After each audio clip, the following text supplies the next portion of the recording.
We must learn how to resolve conflict without destroying the relationship. How to resolve conflict without destroying the relationship.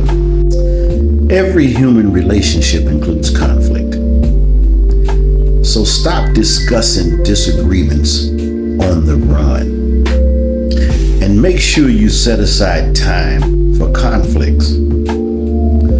Learn constructive methods for resolving conflict. Create a healthy climate into which you can discuss your conflicts.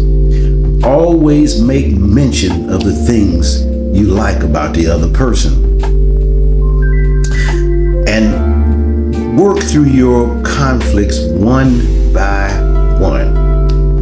Because every resolved conflict brings you and your loved one closer and closer together. The Bible said it's better to eat crackers in peace than to be in a house with a bunch of people having a feast and the house is full of conflict. That's Proverbs 17:1.